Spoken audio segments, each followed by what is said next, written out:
my name is Jamie Titus, and I'm a medical laboratory technology instructor at Seward County Community College in Liberal, Kansas. I graduated from Seward County myself and with an Associate of Science in Medical Laboratory Technology in 1996. At that point, I went and worked at a local hospital and for the 26th District Coroner's Office. I worked there and decided to go back in 2001 and get my bachelor's in computer information systems from Friends University. So the culmination of those two degrees set me up perfectly when I was asked by the school if I wanted to teach online MLT. And that's worked out really well, and that's where I've been. I was in healthcare for 25 years, and 13 of those years I have worked as in healthcare education. After working at Seward County Community College, I decided that I might like to make the next step up, and for that reason I decided to go back to school and get a master's degree, and hopefully if everything goes well, I'll graduate in the summer of 2020, this summer, with a master's in instructional technology. I am engaged. I am a mother of 3 and 2 dogs. I'm a caregiver for my family. Right now it's just my grandpa and I'm taking care of him. Professionally, I'm the PEA secretary. That's our Professional Employees Association at Seward County. I'm an online instructor, a clinical coordinator, and a hybrid instructor. So I do a lot of blend flex where students can attend class or they can Zoom in real time, or they can watch it recorded later. So it really helps students in the ways of if they have to miss a class. So I'm enjoying learning those new things.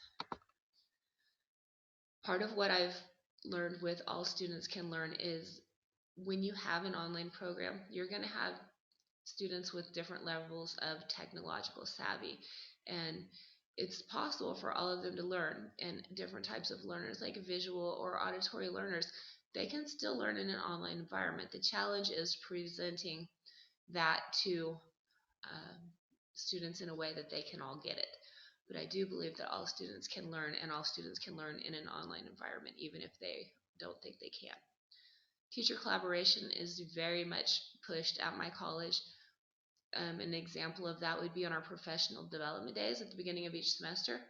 We will go over our institutional outcomes, such as critical writing, critical reading, critical thinking, and inclusivity and diversity. And when we have those rubrics, we're asked to each bring an assignment and share those with all of our colleagues, and we can build and bounce ideas off of each other. Happiness and optimism as a mindset is something that you have to have when you're in healthcare, and you have to have when you're in education as well. If you walk into a patient's room and you're in a bad mood, the patients are going to perceive it as a bad experience. If you're an instructor and you walk into a room, you're in a bad mood, the students are going to perceive that as a bad experience. The dispositions, the 4 that I felt were me, were confidence, sense of humor, being a lifelong learner, and being empathetically assertive.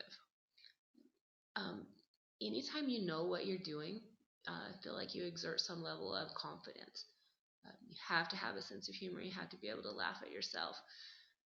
Part of being a lifelong learner, that is, me still at the age that I am, deciding to go back and get a master's degree, something I wasn't really sure that I would ever do, but the opportunity presented itself and I went ahead and did it. Being empathetically assertive is something that I have always learned in healthcare, and you have to be empathetic to students as just the same as you do to patients, but you have a job to do ultimately, and so therefore you have to be assertive. The one I don't feel applies to me so much as a risk taker. Probably the riskiest move I've made lately is doing the master's degree, so be that as it may. Practices that are necessary to be an effective leader or teacher would be to focus and prioritize always. Same way in healthcare. You have to, you put your worst cases first and you triage. You do everything that you have to do. Same way in teaching. You may not be able to get everything done the night before, but you prioritize so that your next day goes off without a hitch, and then you go back and you put your nose back to the grindstone. Examining feedback is a large portion of what I do when I'm not teaching. Our accreditation body, in ACCLS, they require us to examine that feedback and report on it when we do our self-studies for accreditation. So I'm constantly looking at the surveys that I put out to my teacher or my students, the course evaluations, the just any type of feedback they give me, and document it, of course. The 8 principles of ethical leadership, I thought these were great. You have to always have personal courage. You have to be able to stand up for yourself, put the public interest over yourself. Those are things that have been instilled in me in healthcare. The same with self-control, self-discipline, and integrity. That's a unit in itself. And in 2 of my classes that I teach about medical ethics, and the same is true whenever you're teaching. You have to be self-disciplined. You have to have self-control, and you have to have integrity. I've been fortunate to have the same mentor and teacher since I was a student, and she's now my dean. It's her job that I might be transitioning into, but she's always been very task and employee centered. She's always recognized talent. When we've been pretty much autonomous in what we do, and I was that way at the coroner's office as well.